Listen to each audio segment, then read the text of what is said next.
un passage bien connu. Il est dit là-bas, ce n'est pas vous qui m'avez choisi, mais moi, je vous ai choisi, je vous ai établi afin que vous alliez et que vous portiez du fruit, et que votre fruit demeure, afin que ce que vous demanderez au Père en mon nom, il vous le donne.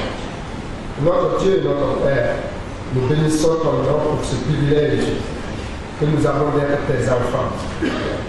Merci parce que c'est toi qui as conduit ton peuple dans ta maison.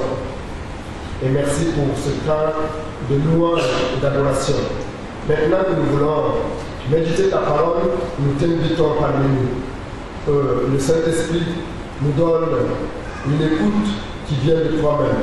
Des oreilles pour t'entendre, des oreilles pour te comprendre, mais aussi, Seigneur Jésus-Christ, pour mettre en pratique, pour que ton nom soit glorifié. Merci pour ta présence et merci de nous bénir dans le nom de Jésus-Christ. Amen.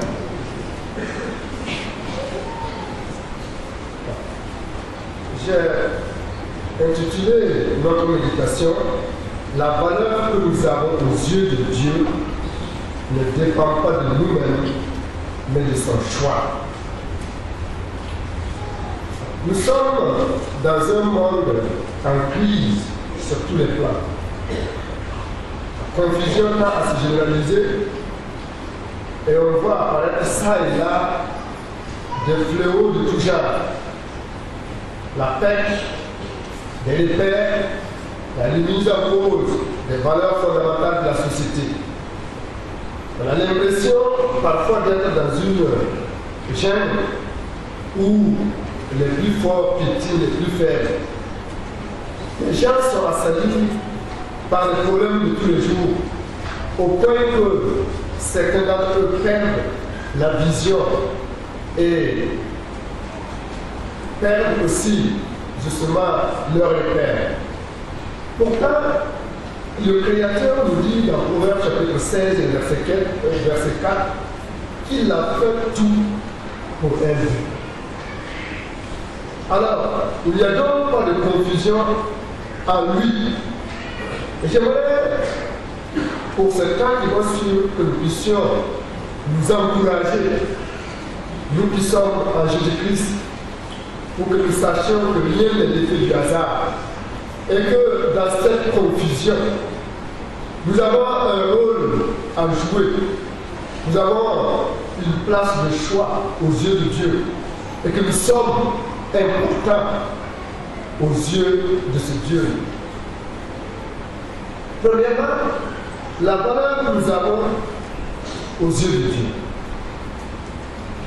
Nous qui sommes en Jésus-Christ, nous avons été régénérés en lui et l'apôtre Paul nous invite à être transformés par le renouvellement de notre intelligence afin de discerner quelle est la volonté de Dieu. Et c'est dans ce processus de transformation que nous découvrons justement la valeur que nous avons aux yeux de Dieu. Il est important de savoir que personne n'a été créé par accident. Notre conception a pu être un accident, mais notre naissance spirituelle ne l'est pas du tout. Il est aussi important de savoir que même si nos parents ne nous attendaient pas dans ce monde, Dieu nous attendait. Et mieux, comme il a été dit au prophète Jérémie, Dieu nous connaissait avant notre naissance et nous avait déjà consacrés avant cette naissance. Et même si nos parents ou notre entourage ne nous aiment pas, Dieu nous aime. Et si notre famille ou si notre entourage pense que nous sommes de trop, nous avons une place enviable auprès du Seigneur.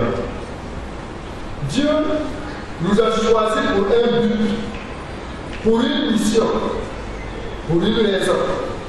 Et lorsque nous lisons dans 1 Pierre chapitre 2, verset 9, Nous voyons d'abord que nous sommes des élus, des princes.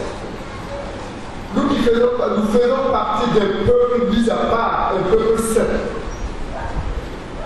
Et comme disait quelqu'un, nous sommes un entrepôt rempli de merveilleux grains. Nous ne sommes pas venus sur la terre pour survivre ou souffrir toute notre vie, ou vivre constamment dans le chaos, la frustration, l'oppression ou la dépression. Mais nous sommes des enfants légitimes de Dieu, des héritiers de toutes les promesses et des bénédictions en Jésus-Christ. Mais en réalité, tout dépend de nous, tout dépend de notre comportement. Nous avons été choisis par Dieu pour un but précis. Notre choix est le produit de la souveraineté de Dieu. C'est lui, sur la base de ses critères, qui nous a mis à part pour son service. Et si les gens de ce monde sont souvent fiers du fait de leur relation privilégiée avec telle ou telle autorité, à prendre les plus fortes raisons. Nous devons nous réjouir de notre position d'enfants de Dieu, d'élus, de mise à part, de consacrés, ayant une relation directe, n'ayant pas besoin d'un rendez-vous pour parler à notre Père, à notre Dieu. Quelle grâce, quel privilège nous avons. Nous n'avons pas été choisis pour accompagner les autres, mais nous avons été choisis pour participer à la gloire de Dieu, à la résolution aussi des problèmes de ce monde, pour être un acteur et non un spectateur dans ce monde. C'est pourquoi nous devons refuser de quitter cette terre sans réaliser le but que Dieu a pour notre vie. Tant que nous n'aurons pas pris conscience de notre statut d'enfant de Dieu, de notre identité de fils légitime de Dieu, de la valeur et la place dans le plan de Dieu, nous allons vivre sans objectif, sans vision, sans but à atteindre. Permettez-moi de prendre quelques exemples justement d'hommes de Dieu et de voir comment ils se sont comportés devant certaines situations.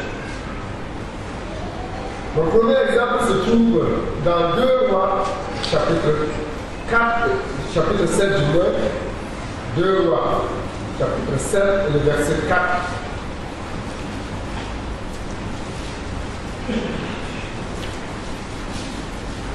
Deux Rois, chapitre 7, verset 4.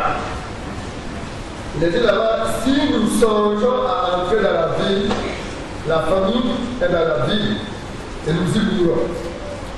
Et si nous restons ici, nous mourrons également. Allons nous jeter dans le camp des Syriens. Si nous laissons vivre, nous vivrons. Si nous font mourir, nous mourrons. En fait, il s'agit de l'histoire de ces 4 époux. Samarie était assiégée par les Syriens. Personne ne pouvait rentrer, personne ne pouvait sortir. La famille faisait rage à l'intérieur. Et voilà que dans ce contexte très difficile, Dieu, au travers de son serviteur, va annoncer la délivrance dans 24 heures. Et Dieu va utiliser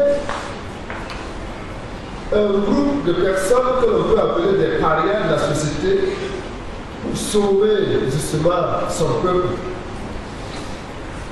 Et lorsque nous méditons ce passage, il y a beaucoup de leçons que nous pouvons justement retirer. Et chacun de nous a sa place, a son importance aux yeux de Dieu. Nous avons notre place dans la maison de Dieu. Et Dieu a utilisé justement ces 4 de feu pour faire fuir les Syriens. Ces gens qui étaient en dehors de la